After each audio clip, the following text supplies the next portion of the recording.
There's Just Something About Kansas City is brought to you in part by the generosity of our friends at the Cockrell Family Foundation, the Bergman family, and the Sherman Family Foundation. Thank you. Folks, welcome once again to another episode of There's Just Something About Kansas City. Don't forget, like, listen, subscribe, and you can also watch us on YouTube. And today's guest is Dr. Kirk McCullough from Kansas City Orthopaedic Institute. He also happens to have just returned from the FIFA World Headquarters in Zurich, Switzerland, where he is the FIFA Venue Medical Officer for the 2026 FIFA World Cup. And all of the games will be played here in Kansas City. Doc, welcome to There's Just Something About Kansas City. Appreciate you taking some time. I know as we record this, you're taking some time away from your family for us. I appreciate that. And just welcome home. Well, thank you very much. Yeah, appreciative of the opportunity to talk about some of this fun stuff that's coming to Kansas City, some of the fun stuff we're doing within sports. But yeah, have certainly always enjoyed being able to listen and to see you over the years. So fun to be able to interact with you in this way, and in addition to how we also have interacted. Yeah, just be totally transparent here. Doc is also my orthopedic surgeon, took care of my ruptured Achilles tendon and sewed it all back up together, and it's mending very, very well. Thank you, Doc. It's been it was, I tell you what, you don't want to rupture your Achilles tendon, folks. All right. I'm just telling you, okay. And Doc will say I don't. Yeah, I was going to say I don't wish it upon my worst enemy. And look, it's good to be active, but be careful about the courage you get from a little beverage and the convenience of it potentially when you're eating chicken and then wanting to play some pickle. So that's it. And mine wasn't even a pickleball injury. I wish. At least I was doing something really active. I stepped in a hole playing golf of all things. So it was, but it was, stuff happens, right? You'd be walking down a set of stairs and have it happen to you. That is correct, unfortunately. So the fragility of our musculoskeletal system, we are certainly not aware of until we are made aware of it. So, but happy to be a part. That makes me feel just a little bit better, but not a whole lot. You are just back from Zurich, Switzerland, the world headquarters for FIFA. You are the venue medical officer for the World Cup here in Kansas City. What was your most eye-opening experience being at FIFA's world headquarters, and what is about to descend upon us about 500 days from now? Yeah, I mean, obviously watching the games, having been indirectly a part of some of it with some of my national team coverage, it's one thing to see it on the screen. It's one thing to get excited about it at a watch party, but it's another thing to go to the international headquarters there in Europe, in Zurich, and to start to get together with some of these, kind of leading folks from the different countries, the different delegations as we start to prepare.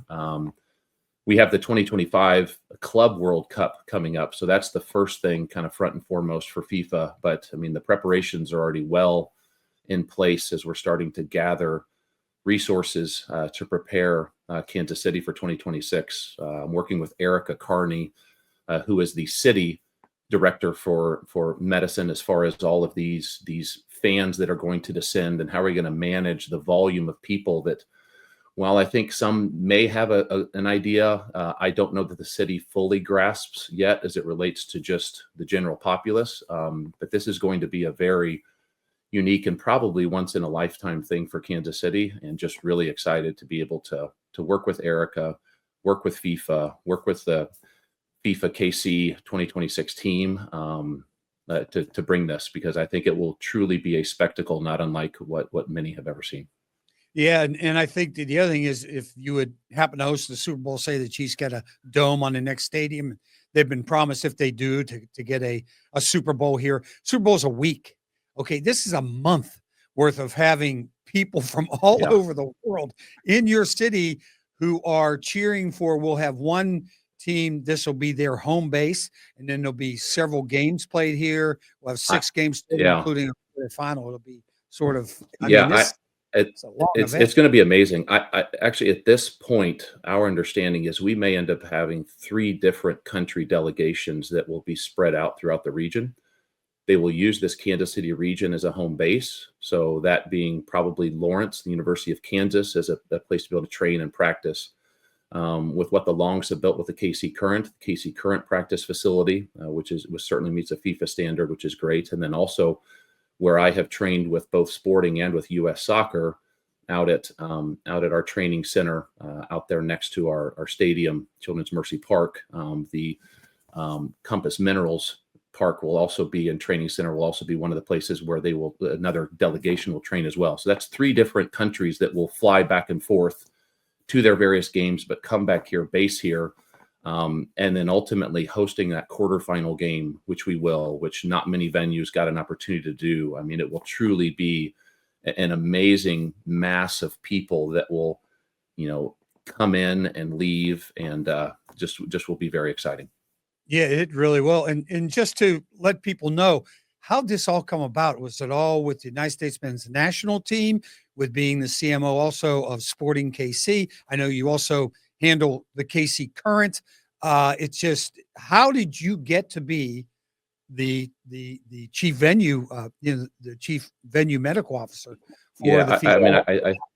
I think the reality is doing that for Kansas City. Some of these things are just timing and luck. You meet certain people, you start to interact with certain people. Doing that with the national team as a team physician for them and a consultant for the women, and working in the NWSL with the Current when they first came back from Utah for those first 3 years, having been involved with sporting for the last 10 years. Those were positions that ultimately people were nominated for, and as a blessing and just sheer luck, those different interactions I had certainly made my name available and folks aware of it. And with some of the research and other things and interactions with folks internationally, by the blessing and grace of God, here I am. So yeah, it's an exciting time. It's a fun time.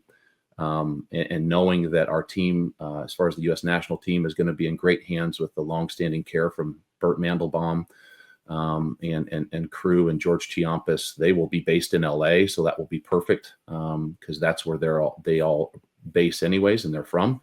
And so I will then manage things here in Kansas City for FIFA and on behalf of FIFA, and working along with Erica with our entire medical team to care for this throng of people that will come and go.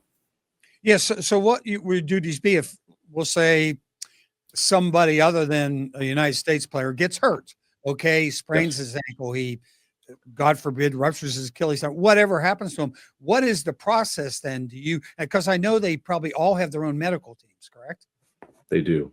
Yeah. So everyone will travel. Every delegation will travel with their own medical team.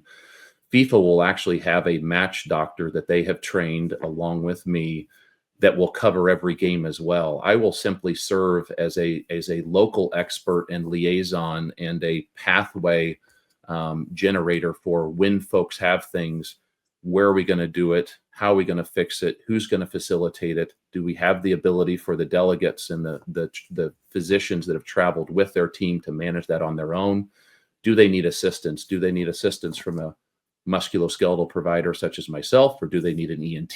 Do they need a general surgeon? And we will basically set up those pathways, and I will be the medical liaison to coordinate what those pathways will be, how they occur, and in an event of emergency, working along with Erica and our local emergency medical services, where those people go, how they go, and how they're managed.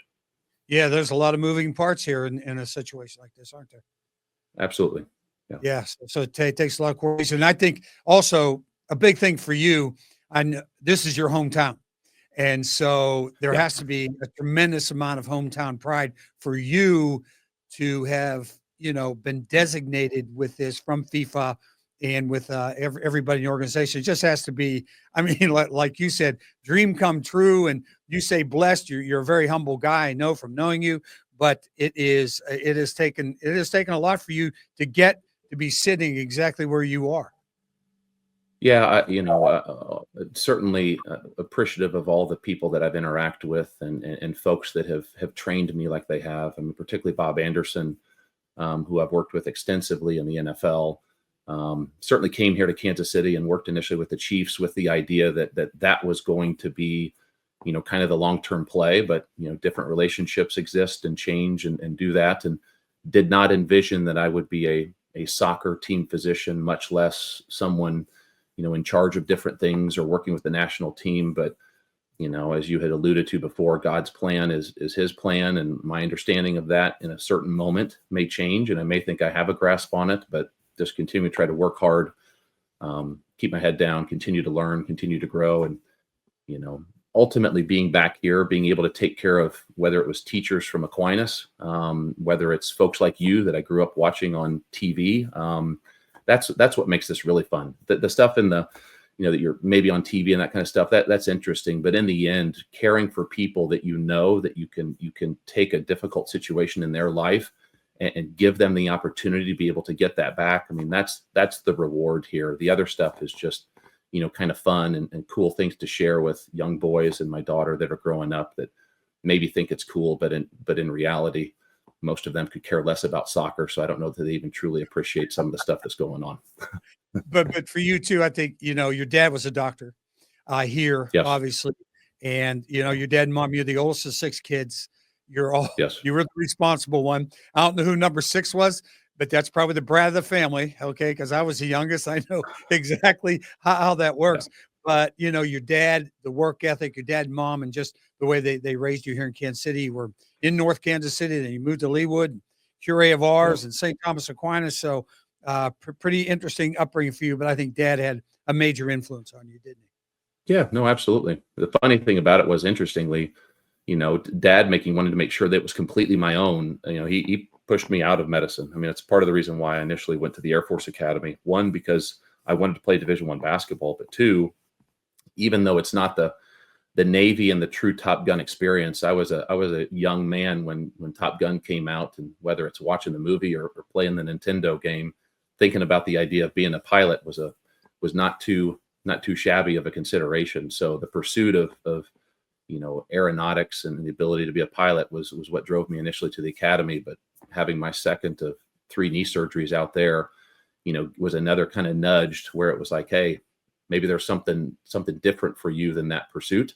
And then that's what then brought me back to Kansas City in a pursuit of a medical career. And here we are. Yeah. The Air Force Academy is interesting. You're a pretty tall guy. There's a height limit, correct? Yeah. Well, I mean, there is, but I don't know if the name Chad Henning rings a bell to you at all. It but does. Chad, Yeah. So Chad, played for the Cowboys. He played at the academy, and he was he was not a small individual either. And he was an A-10 pilot, so as long as you sign one, it's sitting height, not so much your legs. So if you can sit and they can close the canopy with your helmet on, so that's the first criteria. And then the other criteria is that you need to sign, you need to sign off on the idea that, look, if your legs are too long and you're ejected and you sustain injury to your knees as you're being ejected, that you're not gonna sue for that. So there's ways they work around it. And I mean, my thought was that I was going to fly more of the heavies, the transport aircraft, and then become a commercial airline pilot out of that. There's plenty of room in the cockpit for even tall guys like me. And especially if you think about Lou Alcindor in the cockpit on airplane. I mean, look, if they can fit Kareem, they can certainly fit me. So yeah, you're right. I think that was CGI in Hollywood. I don't think it ever. I get it, but you get the point.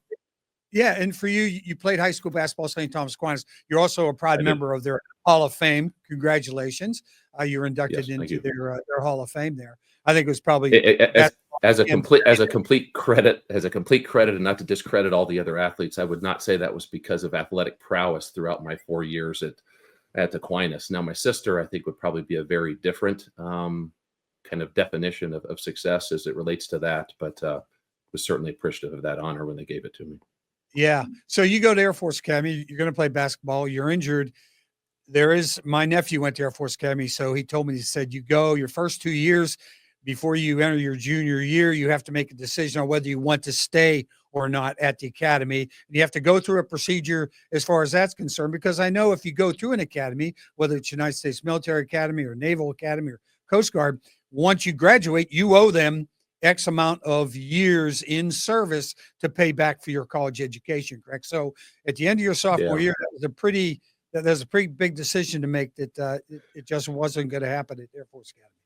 Yeah, I mean, it is. So, I entered into that. I mean, I just turned 18 when I enrolled, when I entered into basic training that summer, that summer of '97. And so, going in initially, you're exactly right. I mean, whether you get kicked out for bad discipline, or bad behavior, or honor code violations, as long as you're kicked out before you start the fall semester of your junior year, or you leave on your own behalf, your own accord, there is no payback commitment. But once you start that fall semester of your junior year and you either get dishonorably discharged, you get kicked out, you will then have to enlist to be able to pay back time.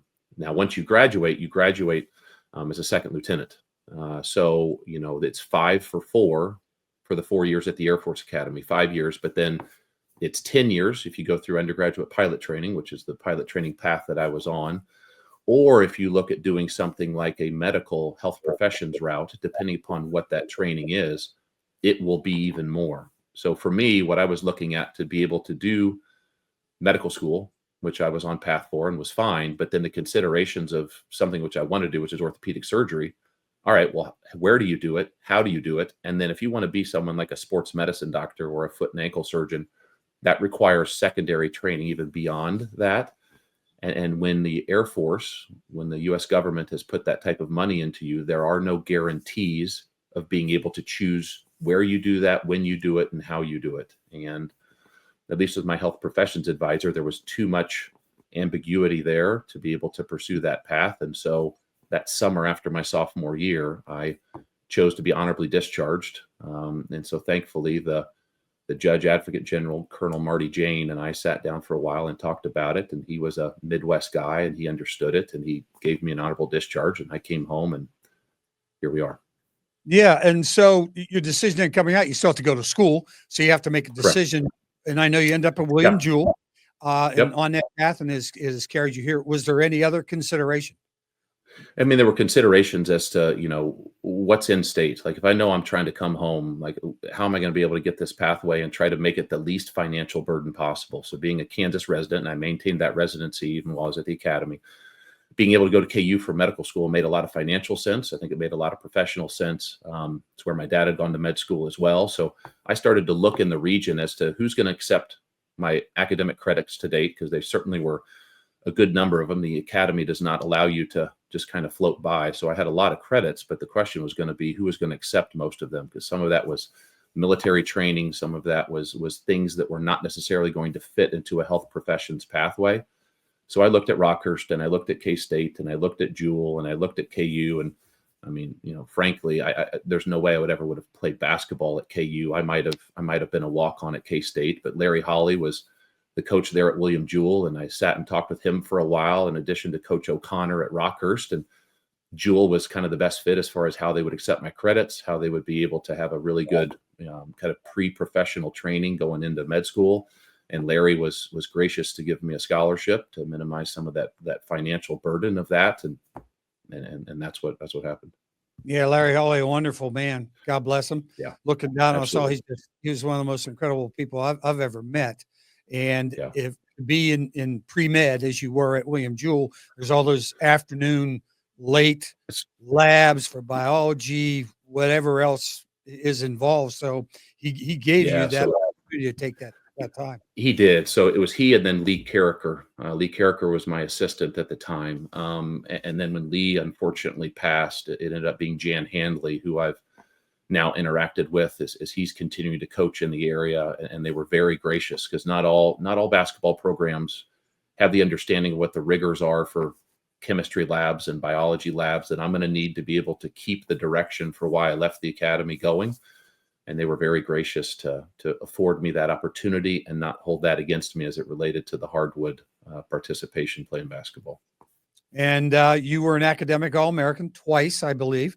So not only were you a fine basketball player there, I know you don't talk about a whole lot, but you had some surgeries as well. And I think that really slowed down your athletic ability, obviously, from that standpoint as well. Yeah, I mean, it did. My feet were not fast to begin with, and having ACLs and meniscal surgeries and those kind of things don't don't tend to enhance those. Sometimes the rehab from those makes you a little more focused. People don't tear their Tommy John, their ulnar collateral ligament, and get Tommy John surgery to be a better pitcher. The reality is some come back and are better because they're so focused on their core and other muscle groups to where their mechanics improve. But yeah, it was not ideal as it related to basketball, but certainly helped to provide more of an internal drive and passion to try to do what I'm doing right now and to continue to make it better, because unfortunately, although our understanding and treatments of these injuries is better, it is still not where we want it to be. And so the pursuit of excellence continues. Yeah. And I think the injuries actually, I guess, really cemented the idea that you wanted to be an orthopedic surgeon, correct? Yes, without a doubt. Yeah. And that's not unique to me. I mean, there are a ton of colleagues, people I interact with that were athletes themselves or even non-athletes with musculoskeletal injuries, and the desire to be able to help other people in the way that they were helped while getting through a difficult situation. Certainly not a singular motivator, but certainly one aspect of the motivation to do things. And KU Med School was basically where you wanted to go and where you wanted to be, just to follow it was. not only your heart, but also to follow your dad, right? Yeah, no, absolutely. Yeah. And it was, look, it was a hometown, being able to be home was great. And, you mentioned being the oldest of six. When I was at the academy, there was not a whole lot of interaction with my family. There's some, but being able to be closer to home was also nice as well, just to be able to interact with them. Because when I left, they were small, and as I was leaving and coming back, I mean, the change in them was good to be able to experience directly rather than passively through pictures and video and that kind of stuff. Yeah, and just as a side note, my nephew went there and he graduated and did the Air Force thing and the whole thing. But he said when he came back, he said that's not college. He said he'd come back and talk to all his friends about their fraternity parties and stuff. Here he is the summer before he goes. They give him a matchstick and a knife, I think, and they drop him out in the middle of the Rocky Mountains and say, "We'll see you in 3 days. Let's see if you can make it back." So it is. Yeah. So combat survival training in Pikes Peak National Forest was certainly an interesting thing. A little known fact of Pikes Peak is Pikes Peak's forest is at the base of it is Manitou Springs. And Manitou Springs just happens to be the witch capital of the U.S. So we just perchance happened to be doing our night navigation during the new moon. And so not only trying to not step in holes and beaver dams, but hearing the shrieking of witches while you're trying to get from point A to point B was definitely a unique experience. Yeah. Like I said, as my nephew said, that's not college. Exactly. That sounds more like, a little different. Yeah. Yeah. Just a little different. And so you go to KU Med School. That's where you met your wife, Leah, correct? Yes. And I mean, once again, she's a small nurse. World. She is a nurse. The reality is I knew of Leah while I was growing up, because our younger sisters, once again, better athletes than both her and I, and she would agree with that as well. My sister played basketball at K-State. Her sister played volleyball at K-State, but being the same age, they played on a traveling AAU team together for 8 years.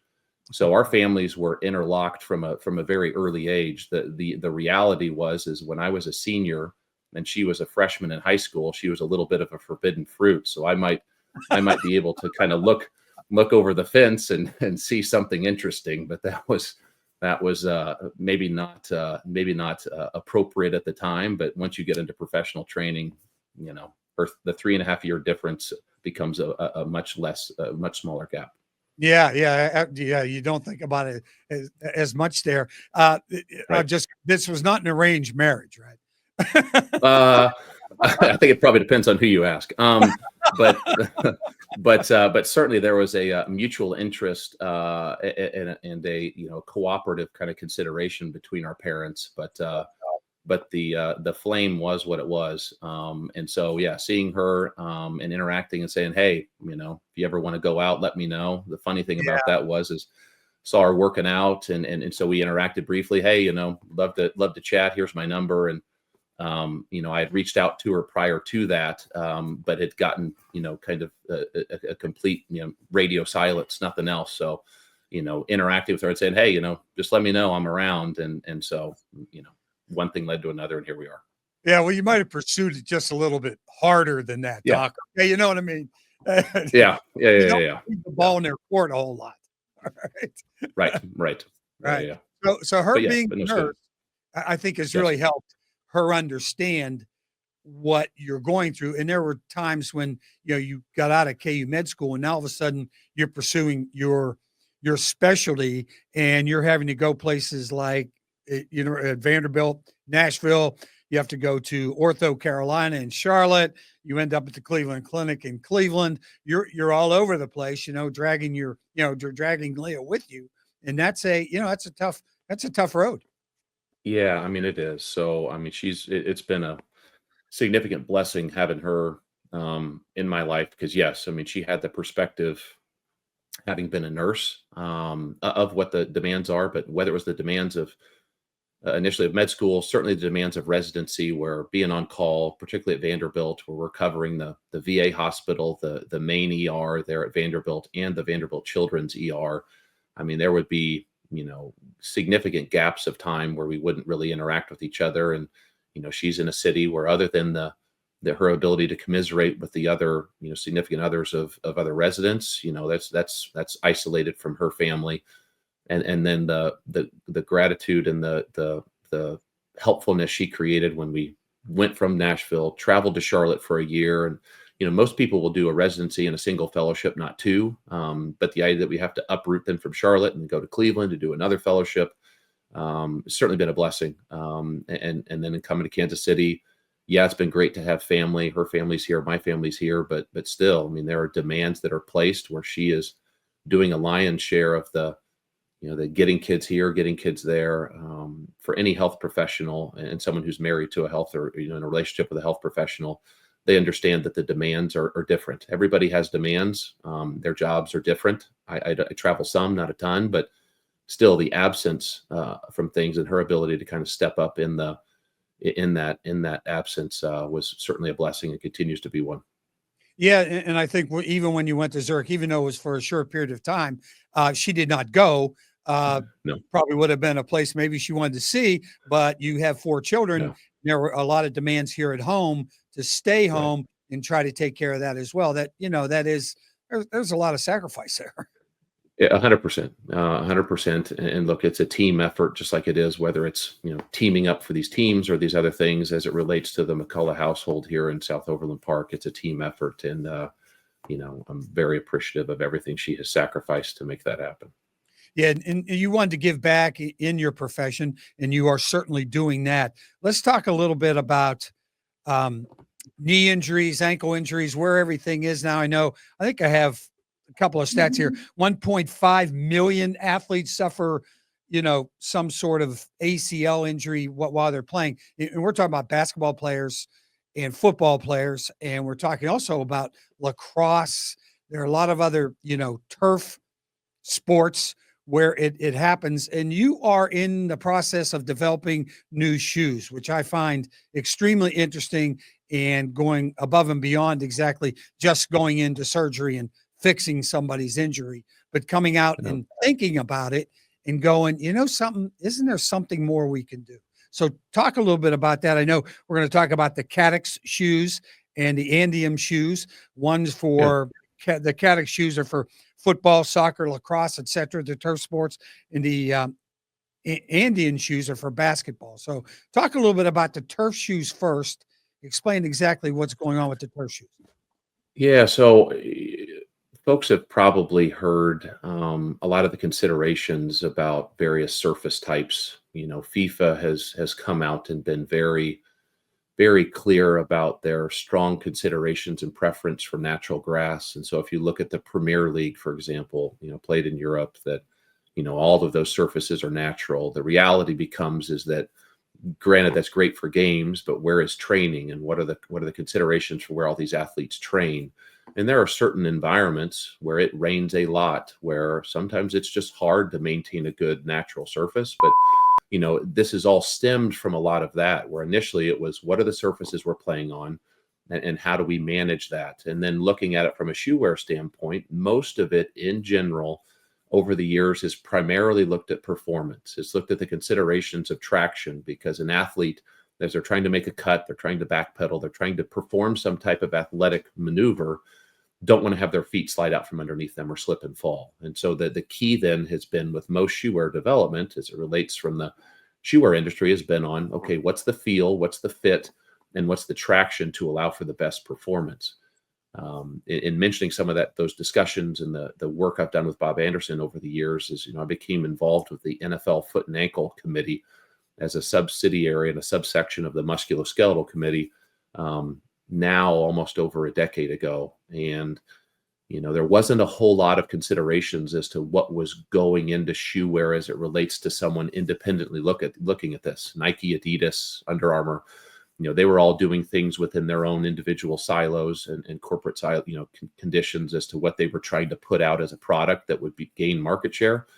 But no one else had really independently looked at that. And so with some of the biomechanical engineers from University of Virginia, Jeff Crandall and Richard Kent, Mead Spratley, and some of these other guys and gals that have come into the fold, we started to look at this and consider, what is this cleat surface interaction? What is the performance of the shoe wear as it relates to how they flex, where they move, where they don't move?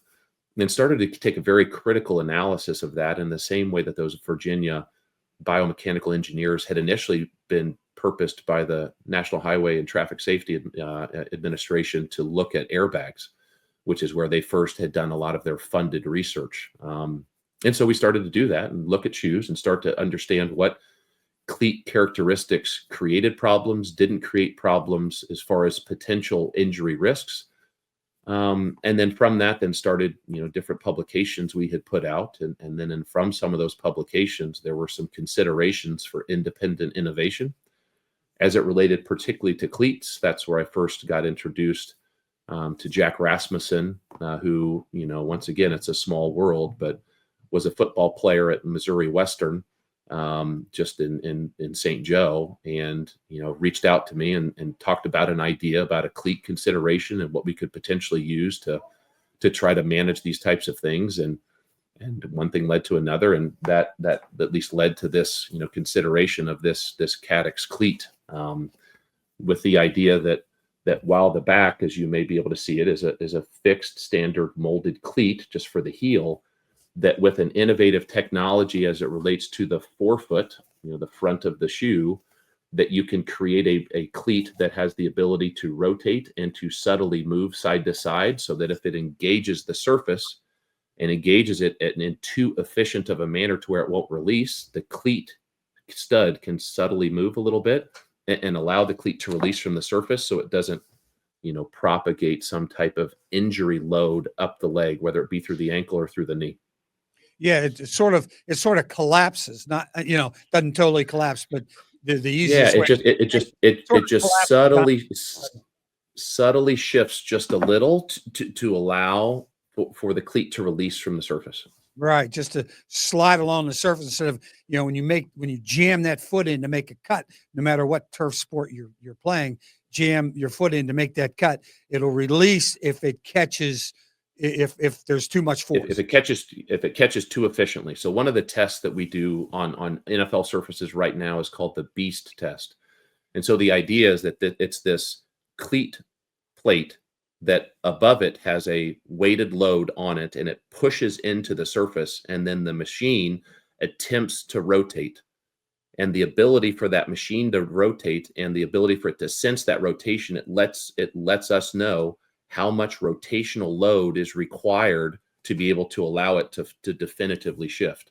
Wow. So if it's down in and it's stuck in and it doesn't release, or it takes a huge amount of load to release it, then we become concerned, because we know that up the leg, with a certain amount of rotation through the ankle, through the knee, or both, there is a point at which you're going to start to sustain an injury to the ligaments, to the bones.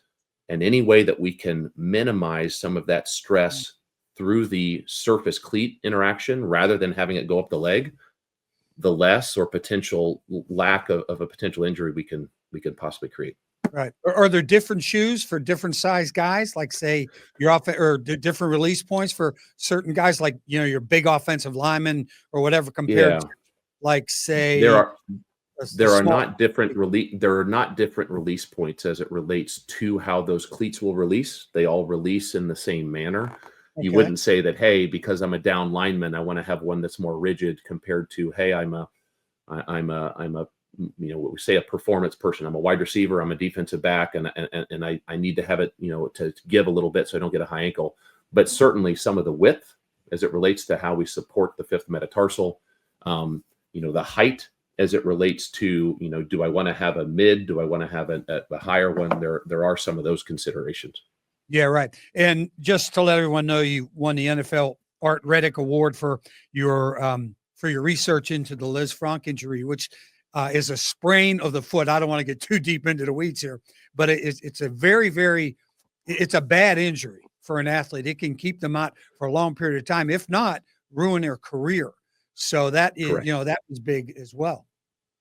Yeah, I mean, and a lot of that, when you've looked at Liz Frank's, the classic Liz Frank is that the cleat engages the surface someone is hit from above, and it tries to flex through that. So if the bottom of this is not stiff enough, and you can take it and you can fold it in half, whether it be a turf toe injury in the front, which is a hyperextension injury of the big toe, or Mhm. whether it's a strain and a hyperflexion moment through the middle, either one of those, or sometimes even a rotational injury where the foot is planted and the body rotates through the middle of the foot.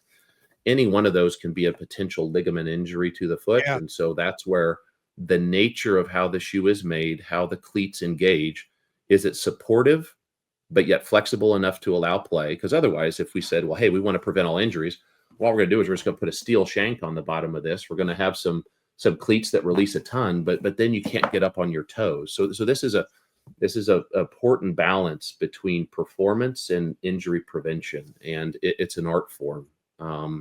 We just think that it's maybe gone a little too far into the apparel, into the how can we make this shoe for the lowest cost with the highest, profit margin as far as price, and let's get a little more focus into the injury prevention regime. Yeah, right. And you also have a basketball shoe, the Andium shoe for Yes. basketball. It's a Yeah. strapped shoe, which I think if you watch basketball enough, you've seen a lot of these where one player will step on another player's foot. And the deal is like one player will step on another player's foot and just sprain himself. You can see it happen. It just collapses. So, yeah, you have that as well. Yeah. So the considerations there is that, and I mean, if you first look at it, it's like, oh my gosh, there's no way I'd be caught dead in something like this. This is our initial prototype. But look, it's not as sexy as a Kobe or a Kevin Durant or a Luka shoe. But the thoughts are, in considering what we need, most shoes are built on a fairly narrow, what we call last. And the problem with that is that, particularly for my boys, that especially my eldest Jake, who's 14, but he's 6'5" and wears a size 14 shoe. The problem is that his foot is wide, and if you're not supporting the outside of the foot, the fifth metatarsal, the concern becomes is how much is your foot then going over the edge and Right. making it likely to roll it more easy or break your fifth metatarsal, which he had done 3 separate times just from simple little inversion injuries. So the consideration with this shoe was, as you look at it from the front and you can kind of see these little build outs here, inside the shoe, it's still the same. It's a little bit wider than most, but then we just created these little build outs at the fifth metatarsal head and then at the heel, so that as he lands, and anyone lands, if you're landing a little bit sideways, it helps to bring you back to neutral.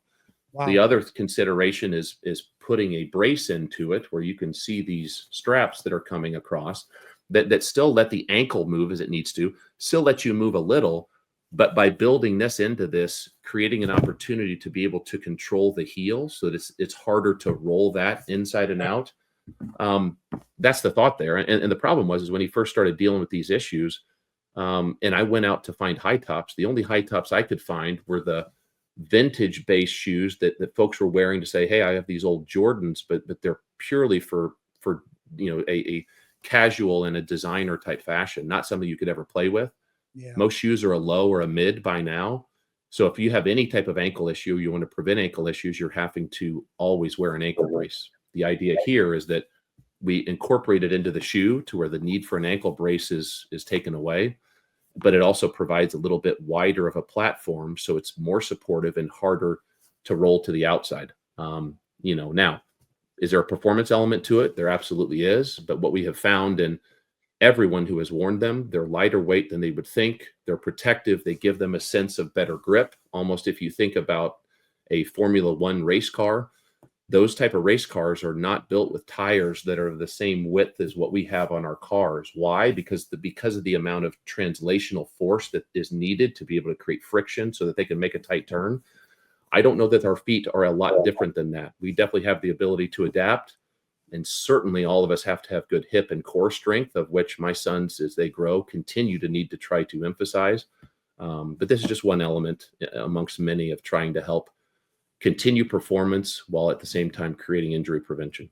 Right. Well, you've done a lot more than just operate on people. I'll tell you that much. You're always looking forward for future things and to keep everybody safe. And of course, we're going to totally switch gears here just for a second. I know you've got a lot going on in your life, but for you to be here back in Kansas City, you, your wife, you're raising your kids here and the whole thing. What is it about our time, and what is it about Kansas City that just has always really just reinforced the fact of where you have settled and what you have done here? Because you could have stayed in Charlotte or Nashville or Cleveland, Ohio. Of course, I wouldn't stay in Cleveland, Ohio, but you took me back to neither would my wife. the city. Yeah. So, I mean, it's obviously it's a coined term, and it just happens to be a coined term that comes from the Midwest when Dorothy, said there's no place like home. The reality is there's no place like home. And there's also there's no one that's going to love you quite like your family. So, with the busyness of life, with the, things taking us here and there, the ability of me, my wife, my kids to be able to have that interaction with their grandparents and their cousins and those types of things. Personally, I love that. As it relates to just the city, look, I think that's one of the things that really excites me about the World Cup, because certainly the success of Patrick Mahomes and Andy Reid and the Chiefs has created more of a spotlight for Kansas City. The success of the Royals winning the World Series when they did, brought some light to it. But the more that we can kind of create some of that awareness of what some would otherwise consider flyover country. For me, it's the Midwestern feel. It's the considerations of the for the most part, the niceties of people here, the willingness to be able to help and to support, and the sense of community. No place is perfect. But what this place has to offer as it relates to raising a family, a sense of community within the city, things that we can get around, whether it be the success of the Current or success of Sporting or the Chiefs or the Royals. Obviously, I love the fact that it's the birthplace of basketball, just to our west with Dr. Naismith. Basketball being a passion of mine and my family, certainly love being here. But for me, it's the benefits of some of the major cities as it relates to some of the attractions and the sport teams, but yet the sense of much more of a mid-major, to where it's easy to get around relatively. It's the sense of home, the sense of a community feel, and that for me makes Kansas City a great place. Is it the only place? No, but it's certainly the place for us. Yeah, right, exactly. And you have you've had a lot of experience with that now, and that's why my wife, when she came up with this idea of there's just something about Kansas City, and there's just something about this, and now the spotlight is on us a lot. We've had the draft, and we had the All-Star game a bunch of years ago. And we've had a couple World Series appearances and one championship, and then a playoff experience recently, and then the Chiefs and everything else that's going on. And now, Kansas City is going to be thrust into the world spotlight and has been called one of the best cities to visit if you are going to a World Cup game or a World Cup venue. Kansas City is one of the top places to visit. So all that really builds into who we are.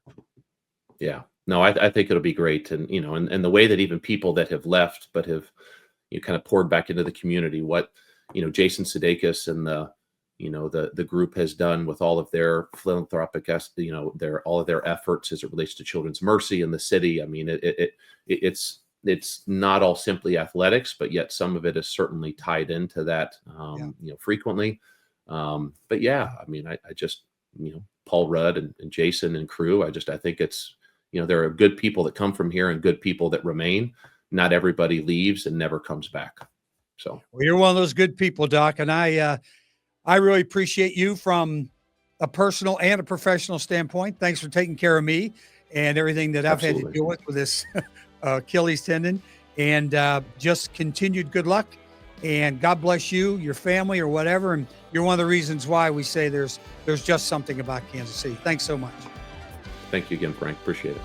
There's Just Something About Kansas City is a registered 501c3 nonprofit organization with the mission of documenting the stories that have built our city to inspire and educate generations to come. Our work is made possible by the generous support of local partners such as the Cockrell Family Foundation, the Bergman family, and the Sherman Family Foundation. For more information about how you can help us share these stories, visit our website at somethingaboutKC.org. Thank you.